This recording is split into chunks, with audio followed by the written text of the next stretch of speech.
शांतनु, शांतनु से भी पहले की बात और कि विदुर जी जो हैं वो साक्षात यम के अवतार हैं, यमराज हैं। एक ऋषि थे जिनका नाम था मांडव्य ऋषि, और मांडव्य ऋषि अपनी कुटिया में बैठे थे। एक दिन की घटना, कोई चोर राजा के वहां से कुछ धन चुरा करके और लेके आ रहे थे।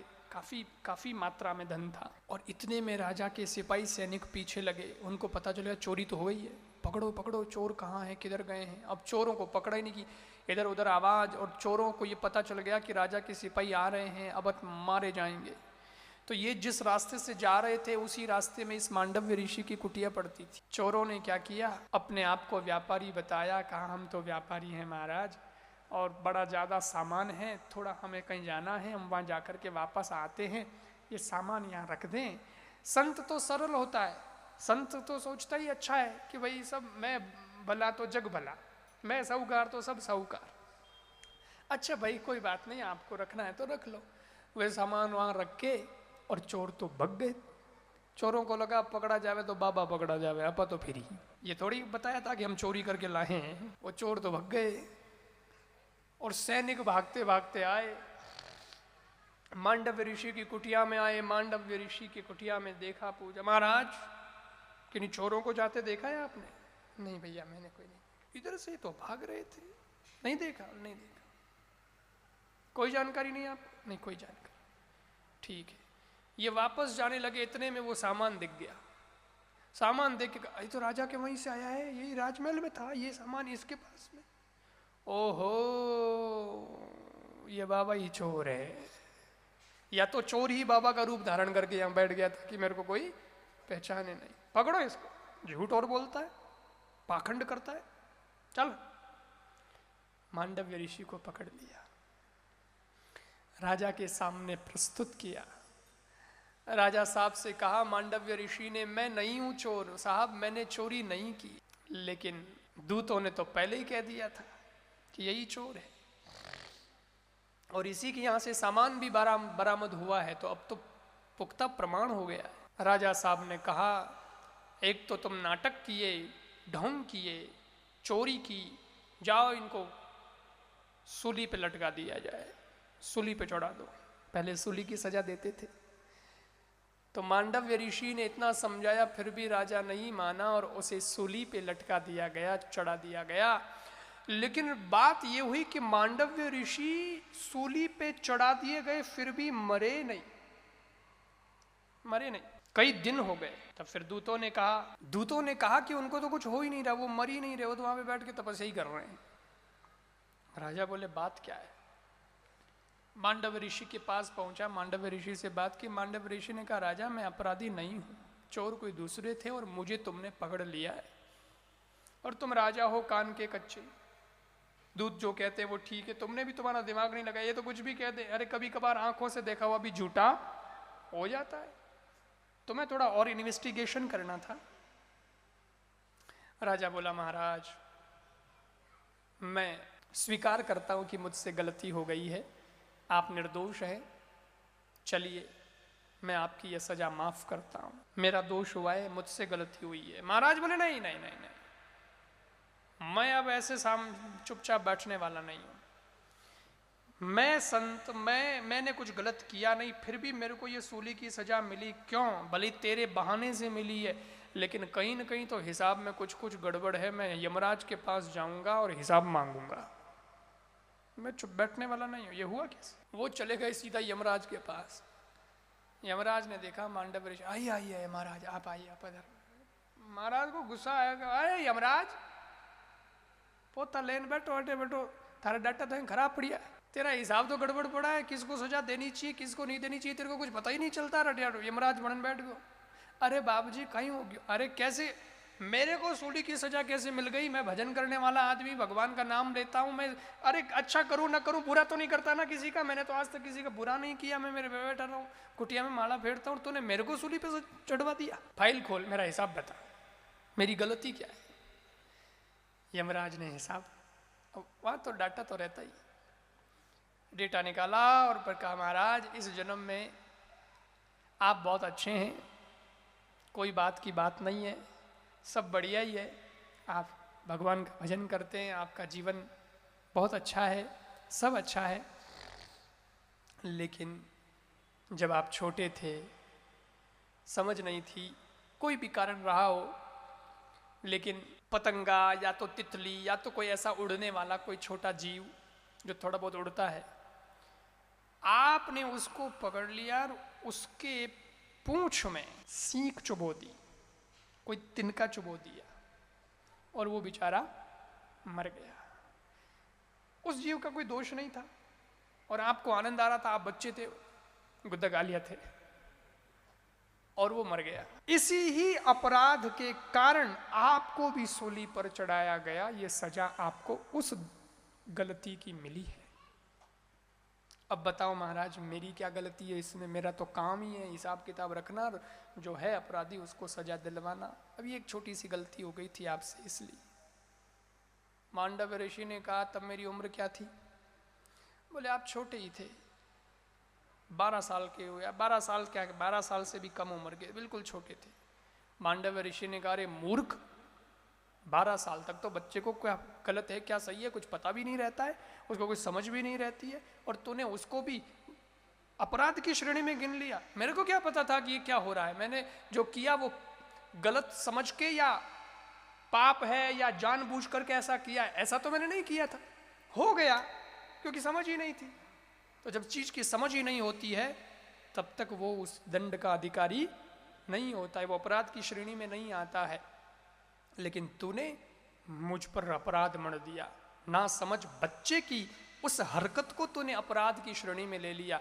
मैं तुझे शाप देता हूं, 100 वर्ष तक तुझे मृत्यु लोक में रहना पड़ेगा और यमराज का पद छोड़ना पड़ेगा। और आज से तेरा हिसाब किताब लिख ले, 14 साल तक किसी भी बच्चे और बच्ची का कोई अपराध गिनती में नहीं आएगा, क्योंकि वो ना समझ होते हैं। ये हिसाब नया है, नया कानून बना है, एक नया कानून बनवाया और यमराज को मृत्यु लोक में आने का शाप दिया।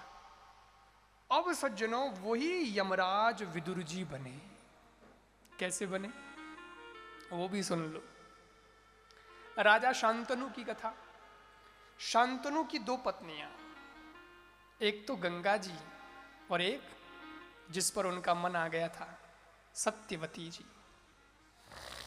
जो वेद व्यास जी की भी माता जी है। सत्यवती वेद व्यास जी की माँ है, क्योंकि इस पर पराशर मुनि का मन भी आया था, तो वेद व्यास जी हो गए थे।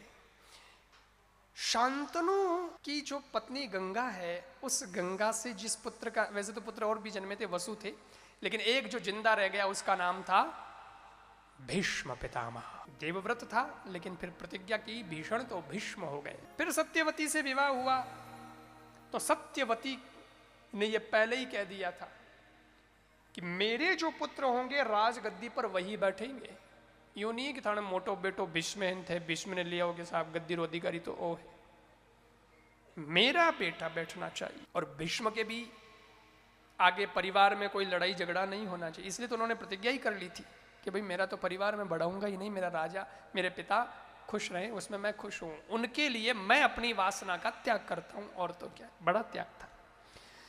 बात आई गई हो गई, सत्यवती के पुत्र हो गए 2। नाम क्या था? चित्रांगद और विचित्र वीर्य। ठीक है, इनकी भी शादी हो गई। शादी भी भीष्म पितामह ने ही कराई थी। काशी नरेश की पुत्रियां थी अंबा, अंबिका, अंबालिका, सब एक जैसे ही नाम है। उसमें से अंबा ने कहा कि मैं तो शाल्व नरेश से प्रेम करती हूं, मेरा मन तो उनमें है, प्लीज आप जबरदस्ती मेरी शादी मत करिए, मुझे शाल्व के पास छोड़ दो। भीष्म जी ने कहा कोई बात नहीं, तेरा मन है जाओ। उसे तो वहां जाने दिया। अब बच गई 2, अंबिका और अंबालिका। इन दोनों की शादी विचित्र वीर्य चित्रांगद से कर दी गई, लेकिन संतान तो हुई नहीं। उसके पहले ही विचित्र वीर्य और चित्रांगद दोनों ही धाम पधार गए, भगवान के घर चले गए। तो फिर वंश आगे बढ़ा नहीं। भीष्म जी से कहा गया कि अब कोई नहीं बचा है तो राज खत्म हो जाएगा अब अपनी प्रतिज्ञा तोड़ो और आप वंश आगे बढ़ाओ। भीष्म जी ने कहा नहीं, मैं प्रतिज्ञा नहीं तोड़ूंगा। तो वंश आगे बढ़ाए कौन? तब वेद व्यास जी को बुलाया गया, सत्यवती के पुत्र वेद व्यास जी। अगर सत्यवती के पुत्र चित्रांगद और विचित्र वीर्य हैं तो वेद व्यास जी भी तो उन्हीं के पुत्र हैं, तो भाई हो गए। तो आप तो कुछ करें। तो वेद व्यास जी को बुलाया गया और नियोग पद्धति से वेद व्यास जी ने कहा कि संतान तो हो जाएगी, लेकिन 1 साल रुकना पड़ेगा, कठोर नियम व्रत का पालन करना पड़ेगा ये अंबिका और अंबालिका को। ठीक है, नियम व्रत 1 साल तक करवाया। फिर वेद व्यास जी को बुलाया। वेद व्यास जी ने कहा मेरे सामने भेज देना अंबिका को। ठीक है, वो जिस भाव में आएगी बस वैसी ही संतान उन्हें होगी। भाव की बात तो है ही, भावनाओं का असर तो होता ही है। अब वेद व्यास जी क्या है कि काले बहुत थे स्वरूप से, तो वो आई तो सही, पर वेद व्यास जी को देखा तो एकदम से इतने काले वेद व्यास जी को देख के डर गई और उसने डर के मारे अपनी आंखें बंद कर ली। तो उससे पुत्र तो जन्मा, लेकिन आंख बंद हो गई थी, इसलिए बिल्कुल वैसा ही बेटा जन्मा, बंद आंख का अंधा, जिसका नाम था धृतराष्ट्र। अंबालिका को बुलाया गया। अंबालिका आई, उसने भी वेद व्यास जी को देखा, लेकिन वेद व्यास जी को देखा तो वेद व्यास जी को देख करके इसने आंखें तो बंद नहीं की, पर ये एकदम से कांप गई, पीली पड़ गई। सो उसके जो बेटा जन्मा, बेटा तो जन्मा लेकिन वो पीलिया का मरीज जन्मा, उसका नाम था पांडु। पांडु के 2 पत्नियां कुंती, माद्री, इनसे फिर देवताओं का आह्वान, और कुंती ने आह्वान किया, माद्री के लिए भी आह्वान करवाया गया, ये 5 पांडव हुए। वो बात तो है ही, लेकिन सवाल ये था कि ये दोनों योग्य नहीं समझे जा रहे हैं। कोई स्वस्थ बच्चा चाहिए भाई, स्वस्थ बच्चा चाहिए। अंबालिका को समझाया कि युगिक तू डरे गई, वापस जा। अंबालिका ने कहा मैं नहीं जाऊं, मैंने डर लग गया। तो फिर एक दासी थी, दासी को कहा, उसने कहा मैं चले जाऊंगी। और दोनों ने अपना अनुभव दासी को सुना दिया था कि मैं तो डर गई, तू मत ही डर जाए, मन में थोड़ा कॉन्फिडेंस रखना। तो ये दासी पहले से थोड़ी मन से, माइंड से प्रिपेयर होके गई थी, और ये गई डरी नहीं, एकदम आनंद पूर्वक गई। आंखों में एक सम्मान भी था, आदर का भाव भी था। और फिर पुत्र जो इससे जन्मा, उस दासी पुत्र का नाम हुआ विदुर। ये थे विदुर, बहुत अच्छे थे, ज्ञानी तो थे ही, क्योंकि विदुर कौन? साक्षात यमराज ही विदुर बन करके आए हैं। ये तो ठीक है, आना पड़ा है, वो मांडव्य ऋषि ने शाप दे दिया तो आना पड़ा। आ गए तो क्या हुआ, बुद्धि तो वही है, ज्ञान तो वही है। इसलिए विदुर जी का नेचर, विदुर जी का स्वभाव, विदुर जी की जिंदगी बहुत अच्छी रही। और सब ये बड़े हुए ना, तो विदुर जी को मंत्री पद मिला, और नीति के बहुत अच्छे जानकार थे विदुर जी, इसलिए विदुर नीति चली। विदुर नीति, जैसे चाणक्य नीति फेमस है ना, चाणक्य नीति, शुक्र नीति, बहुत सारी नीतियां हैं, ऐसे ही विदुर नीति।